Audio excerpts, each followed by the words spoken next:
नागेश्वर नामक ज्योतिर्लिंग का प्रादुर्भाव और उसकी महिमा। सूत जी कहते हैं, ब्राह्मणों, अब मैं परमात्मा शिव के नागेश नामक परम उत्तम ज्योतिर्लिंग के आविर्भाव का प्रसंग सुनाऊंगा।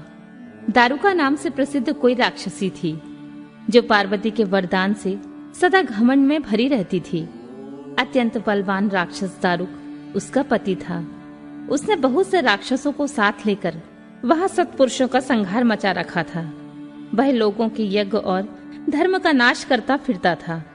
पश्चिम समुद्र के तट पर उसका एक वन था जो संपूर्ण समृद्धियों से भरा रहता था। उस वन का विस्तार सब ओर से 16 योजन था। दारुका अपने विलास के लिए जहां जाती थी वहीं भूमि, वृक्ष तथा अन्य सब उपकरणों से युक्त वह वन भी चला जाता था। देवी पार्वती ने उस वन की देखरेख का भार दारुका को सौंप दिया था। दारुका अपने पति के साथ इच्छा अनुसार उसमें विचरण करती थी। राक्षस दारुक अपनी पत्नी दारुका के साथ वहां रहकर सबको भय देता था। उससे पीड़ित हुई प्रजा ने महर्षि औरव की शरण में जाकर उनको अपना दुख सुनाया। औरव ने शरणागत की रक्षा के लिए राक्षस को यह शाप दे दिया कि ये राक्षस यदि पृथ्वी पर प्राणियों की हिंसा या यज्ञों का विध्वंस करेंगे तो उसी समय अपने प्राणों से हाथ धो बैठेंगे। देवताओं ने जब यह बात सुनी तब उन्होंने दुराचारी राक्षसों पर चढ़ाई कर दी। राक्षस घबराए।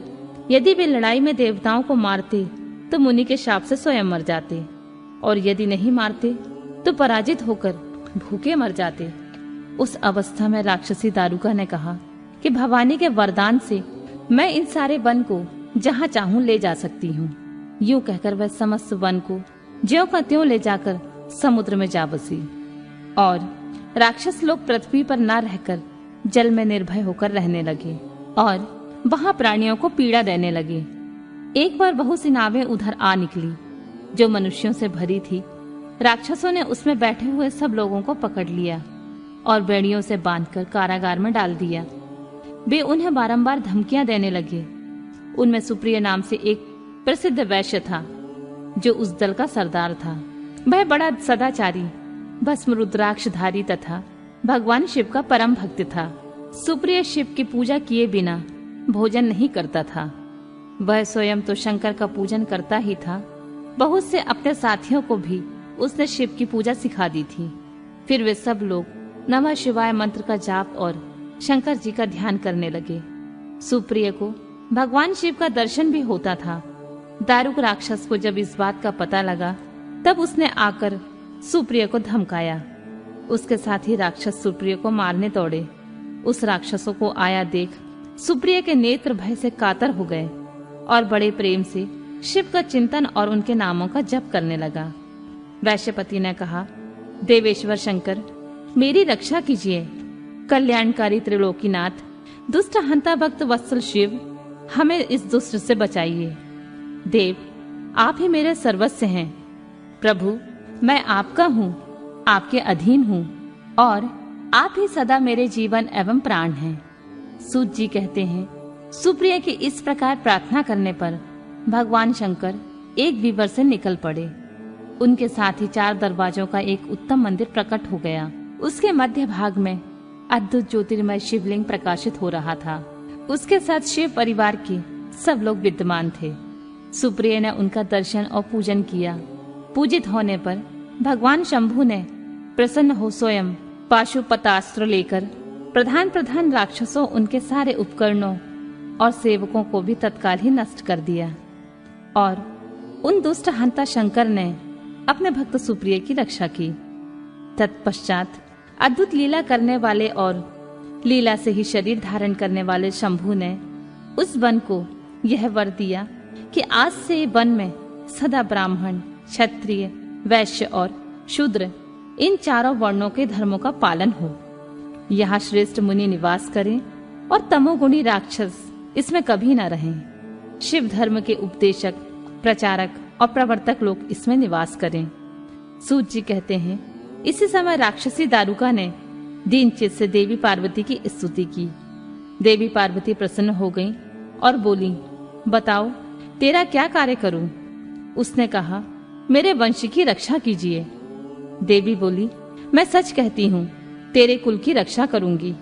ऐसा कहकर देवी भगवान शिव से बोली, नाथ, आपकी यह बात युग के अंत में सच्ची होगी, जब तक तामसिक सृष्टि भी रहे, ऐसा मेरा विचार है।